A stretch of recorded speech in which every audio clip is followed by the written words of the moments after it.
You're listening to Espresso Shots Live. Tune in every Wednesday at 7:30 p.m. for your digital caffeine. It's a little too on the nose if you ask me. I mean, it's going to be fine, and you look fabulous. Okay, here we go, and action. And welcome back for episode 3 of Espresso Shots Live. I'm filming from my office here at home, somewhere between the snack cabinet and the closet. And we've got a great show lined up for you folks tonight.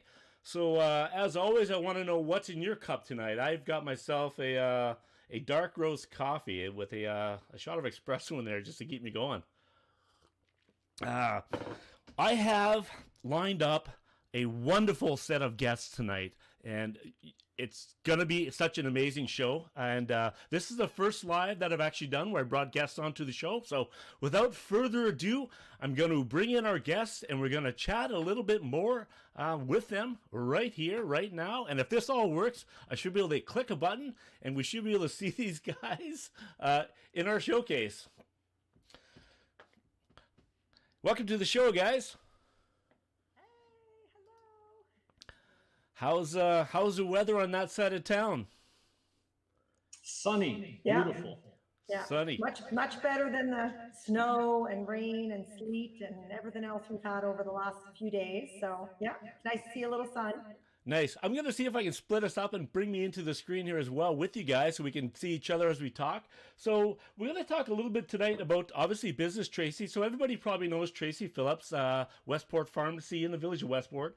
But you wear multiple hats. You do multiple things within the village. And Paul as well, multiple things happening in the village. So I want to get myself in the shot with you guys. So just bear with me 1 second here. I'm going to add myself in. Dun, dun, dun, dun, dun, dun. Hey, do. We're getting Hey, look at that. I get to see myself twice here. double the pleasure. It's what a great show, man. I like to have the guests on, and then I don't even show them. I basically just talk with amongst myself here. But I'm going to put you right into this spot right here. And there you go. You guys are right there. We'll take your word for it. All right.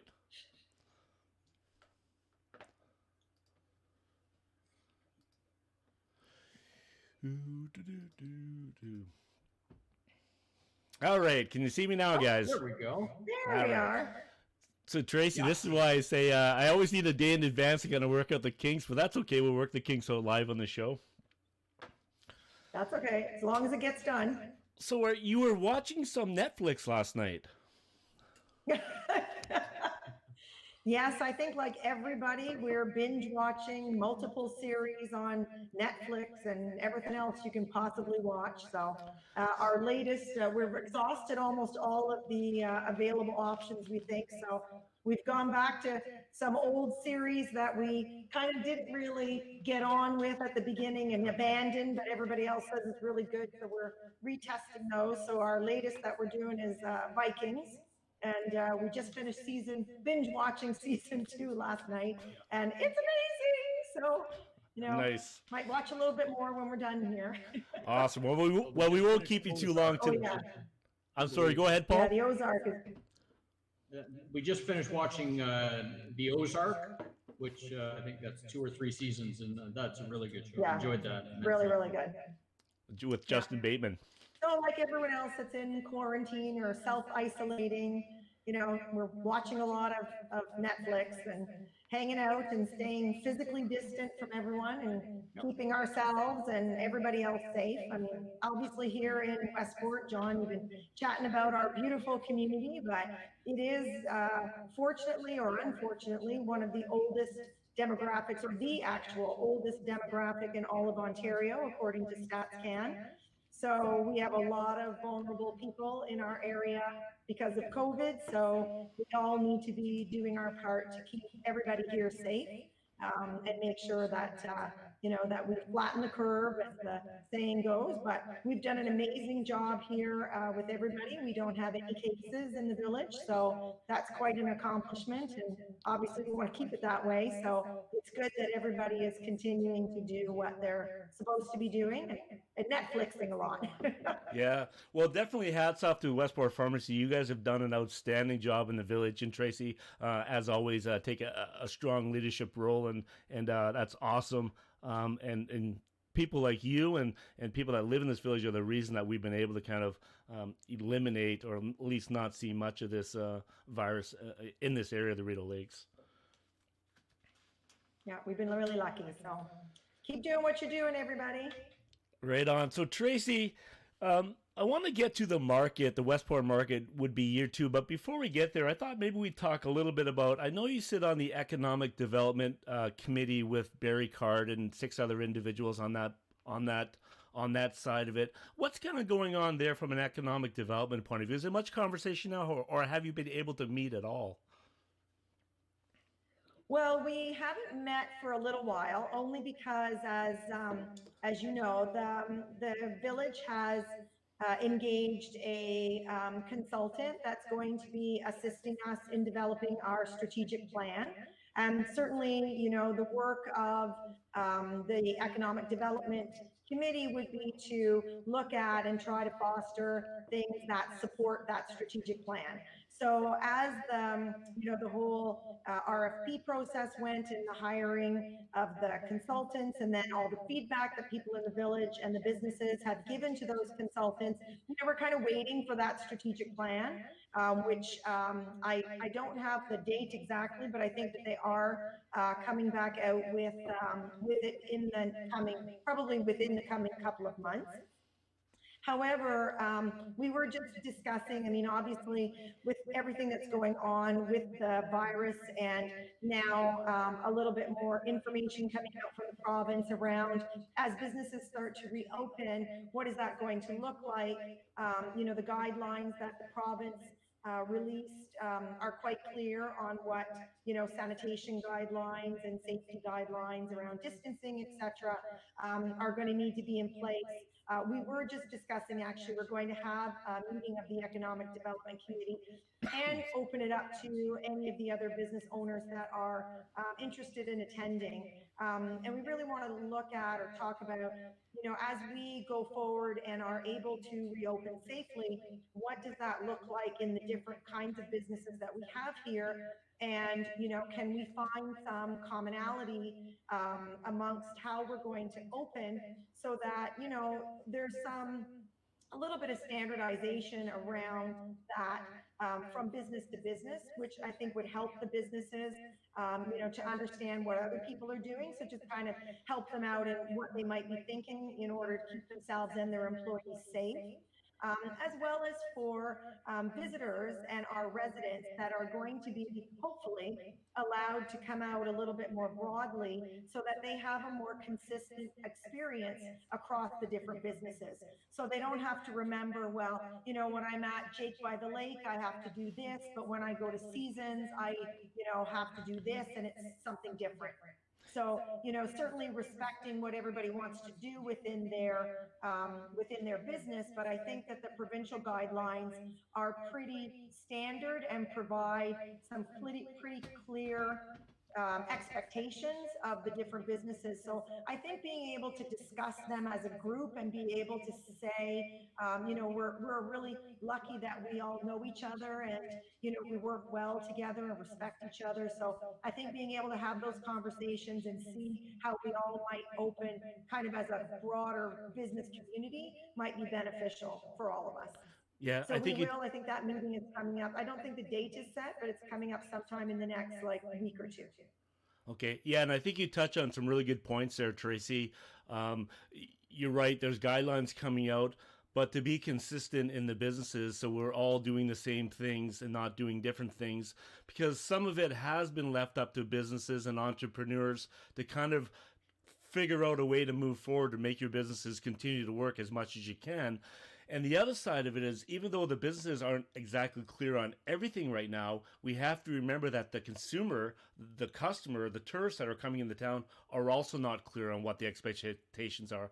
Am I allowed to tug on that door? Am I allowed to go in? What can I do? What can't I do? And I've seen that in the last few days in the cafe, at the Cottage Coffee House, where people are kind of trying to figure things out, right? So that's an important role that we need to play for sure. Yeah, and even for us at the pharmacy, I mean, we've been open the whole time. Of course, our access to the pharmacy is restricted, but the same thing, even though, we've had these same parameters for the last 6 or 8 weeks, people are still, they wait outside because they think there's only allowed one person in the store at a time.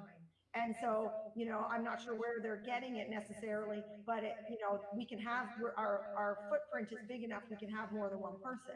Yeah. So, to your point, I think there is still a lot of confusion about what is acceptable or allowed. But I think the really great thing is that the consumers are really, really supportive of all of the businesses, of the initiatives that they've put together. Like a lot of the businesses, just in your last show, you were talking about like the fabulous packs that Cynthia's put together and how she's, brought together a lot of the other businesses to contribute to that. And it's really great to see how, everybody is working together to try to support each other. How all the residents are trying to support the restaurants as much as they can. And I think it's just been fantastic. Ken Rose at the beginning, starting off, send somebody a random pizza, has been great for the recipient and of course great for the businesses that were part of that. So, there's been a lot of that right from the beginning, and it just makes you so proud to be part of this community because it's just so wonderfully supportive from top to finish, like just unbelievable. I agree. Now, listen, Tracy. So the government's federally, there's a bunch of programs that are in place to help business owners and to help people as well. But you also sit on the Community Futures Development Corporation, the CFDC, I guess it would be called, or Valley Heartland, as some people may know it. And they do have some programs there as well. I was looking at it tonight, and they have one program that's available. I think it's about a $15,000 loan at a low interest rate to kind of help walk you through the difficult time that's happening. Is that been a popular program, or is that relatively new, Tracy? Or well, I mean, that program started right at the beginning of when the virus came out. And so it was put in place to give businesses quick and easy access to cash to help to maintain their cash flow. Now Valley Heartland is actually going forward, and they are going to be also, I don't want to say something I'm not supposed to say. Okay. But it will be public. But but keep watching there because they have gotten some funds from government to be able to do some loans similar to the loans that BDC is or your bank is doing and BDC is doing for small businesses for continuity, like that $40,000, 25% forgivable. But their parameters are going to be different. Valley Heartland has always been an organization to support small business where small business couldn't get supported elsewhere. And so their funds, although their program they're going to have is going to be very similar to the government program, and it is still a government program because the funds do come from government. But what they're trying to do is they're trying to fill the gaps for owners that are not being met through the other lending avenues. So there's been a lot of feedback around how, okay, I'm a small business owner, but I don't have a business account. So that's not how I've chosen to structure or run my business. So I can't qualify for the loan through those regular bank channels. So it'll be for those type of people. So so if you're a small business owner and you think maybe you slipped through the cracks, maybe keep your eye on Valley Heartland and reach out to Tracy. Maybe there's something there. I think the program was called, I forget what it was initially called, the Resiliency Loan Program, and I think it started back on March 16th. But that's great to know. So again, keep your eye on that. And Tracy's a great resource to reach out to there as well. For sure. Paul, would you like to add? Paul, would you like to add anything to that? Sorry. Paul, would you like to add anything to that? No, I think Tracy did a great job covering all those points. He's my strong, silent side. There you go. Go ahead, Tracy. Finish off what your thought was there. Well, no, I was just going to say that I think the only unfortunate part is I think there's a lot of business owners that are falling through those cracks, but the amounts of money that are going to be available are a little bit limited. So, you know, I think there's still more that can be done, but like I said, keep watching it. You know, they're not going to be trying to give people loans with interest when all of this interest-free money is available, but it won't Right. last forever. So Right. unfortunately, once it's gone, that may be back to whatever the avenue might be. It might be just whatever loans are available with interest, unfortunately. Okay, so let's get to the Westport market, and this, I guess, this is a bit of Paul's baby as well as your baby, Tracy. My understanding, maybe correct me if I'm wrong. This is kind of a joint venture with you and Paul. Started last year with your first season, and you had, I'm not sure, was there about 20 vendors that were there? Consistently, we had 10 to 15 vendors every weekend, and best days we had close to 20, which was fantastic. But we were really generating a lot of interest for this upcoming season, and people were prepaying to be a part of the whole program for the season. And vendors that we hadn't had last year were taking an interest and wanting to step forward. We had spoken to you to try to have coffee on site with people to stay a little bit longer, enjoy some of the treats that were offered by the different vendors, and possibly some music on different days. So it was just going to get bigger and bigger. And unfortunately, it just didn't work out that way for this season. Yeah, it looked like it was a go. So we It looked did like. receive a. Go ahead, Tracy. I'm sorry. Go ahead. I was going to say, so we did receive a notice last week from our leads in Grenville and Lanark Public Health Unit, just to let us know that the farmers markets would still be allowed to open, but that other types of open air markets would have to be closed for the 2020 season. Yeah. Farmers markets, of course, because they're an essential service with foods, they were allowed to continue to open. They did have to have modification, the same as any other business with, you know, online or other types of ordering and curbside pickup. You're going to see your farmers markets turn into a drive-through kind of a thing.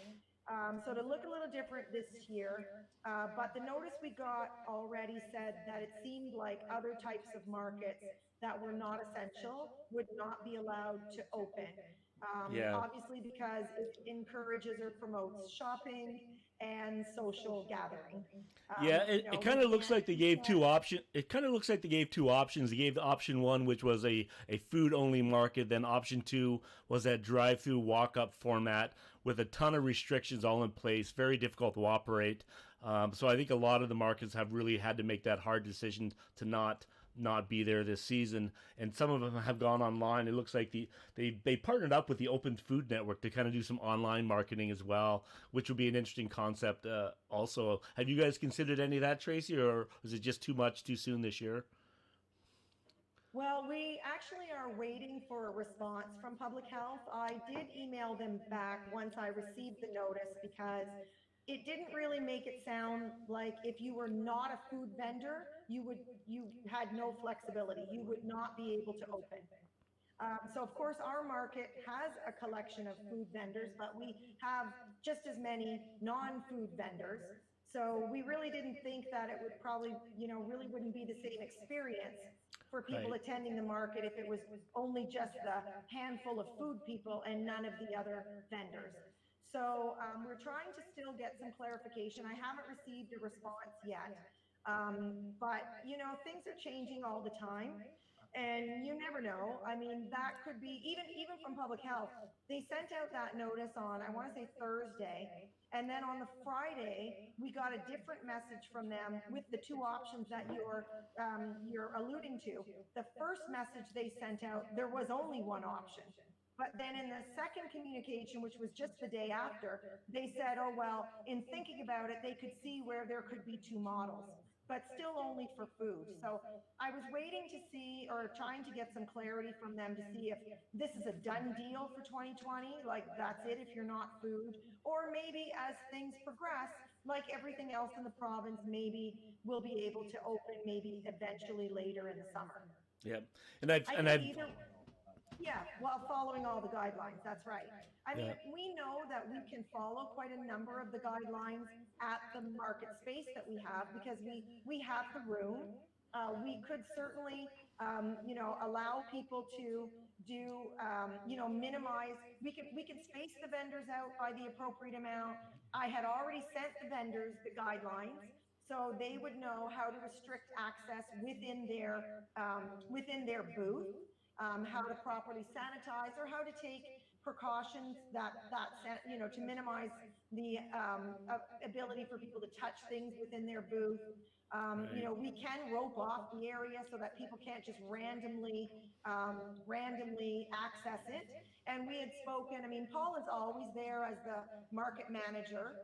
And so we had spoken, well, he usually takes a booth that's a little bit further back, but we would move his booth right up to the front so he could manage how many people were actually in the market at once and try to limit, the gathering portion of it. Yeah. Obviously, as Paul talked about, a lot of the initiatives that we wanted to do this year that came from feedback from people that attended the market last year around the picnic area and being able to gather, we wouldn't do, because that would be against those guidelines, and we could save that for, some future time when that was allowed.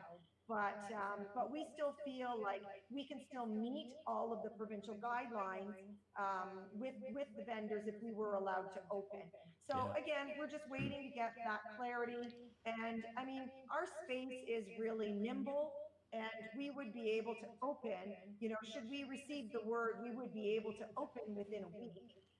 And now whether or not people will be ready to come, I mean, I think the public will be ready, but I don't know if vendors will be ready, but we certainly could have the space ready in a really short period of time. So Yep. I guess, you know what, we'll just wait and see. But what we are going to do is, for the people, I mean, a lot of our public really made the market part of their Saturday morning experience, which Right. we were really happy to see, that within one season, people were saying, oh yeah, I always get up early and I always head to the market first thing. It was really wonderful. So they've gotten used to seeing a lot of those vendors. And so we're going to post on our Facebook page where you can still find all your favorite vendors. Because Perfect. a lot of those vendors are available online, or because most of our vendors are very local, you can order from them and do like curbside pickup, some people at their house or whatever not, right?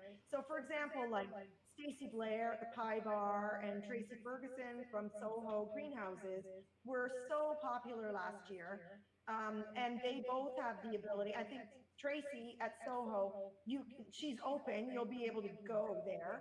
Right. And Tracy is doing hers online with Saturday pickup at her house. Stacey, sorry. Stacey doing Blair hers, is, yes. at her house. Yeah. And that's gone really very well for them in the last few weeks, and we want to help them by promoting that on our Facebook page. So, Nice. if you like the market, continue to follow our Facebook page, so that you can see where these people are. Obviously Paul is there with the fabulous creations of Westport wood, and Larry Arsenault is there with his like hand turning bowls. Like they've been so popular.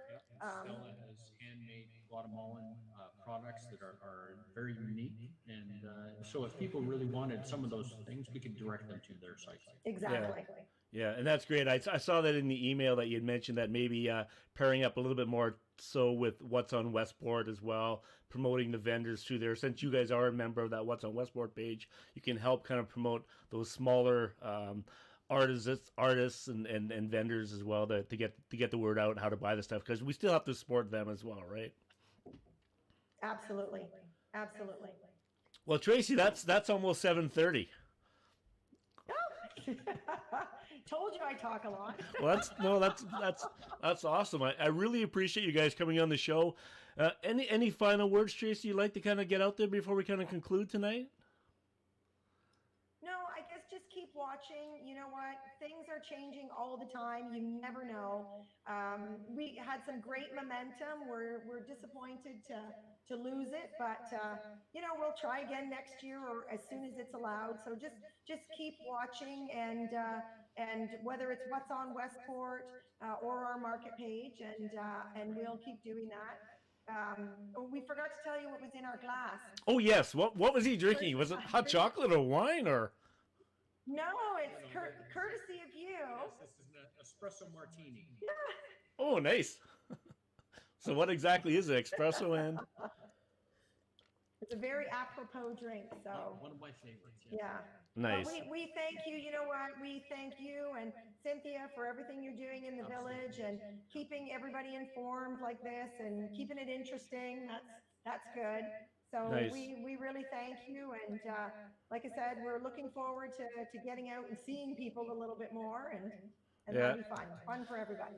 Well, we're all in this together, and we have to work together in a small community like this. It's really important, and I see you walking by all the time, so I know you're okay, and I see everybody else around, and it's awesome to be here. So thanks again, Paul and Tracy, for joining us on what is the third episode of Espresso Shots Live, and as we continue to do this show, we'll try to grow and add guests in and keep it interesting and keep people informed. If you're not able to come to the village of Westport, it's not closed. We are open. There are things happening, a lot of things happening, and there's a lot of things happening online. For example, I saw tonight Paul Miller is working on a Groundhog episode to watch as a Netflix watch party where everybody can kind of zoom in and kind of talk about the movie, and that's all through, I think, the Film Society that Paul is part of. So, I mean, there's all kinds of things happening here, and it's the great initiatives. And once we get through this, I think we're going to be stronger than we ever were. I hear the dogs in the background, so I better let you guys go. Stranger. That's right. Something offensive is in the backyard, apparently. Okay, guys, have a great night. Well,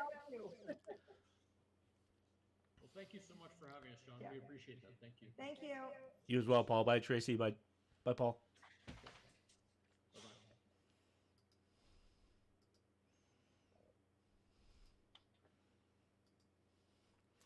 Well, there you have it. Paul and Tracy from the Village Pharmacy, and Paul from Westport Wood and the Westport Market, talking a little bit more in detail about the economic development. I want to say department. It's not a department. It's a committee of Westport that she sits on, along with the Heartland Valley, or I should say the Valley Heartland group as well. And the market, as she said, it's really on pause. And if they're able to come back and bring that market back to you, they'll bring it back. But it looks like this season may be a bit of a wash. Maybe by fall time, maybe it could be up and running. But they definitely had a ton of momentum going last year. And it really is terrible to see that kind of stop.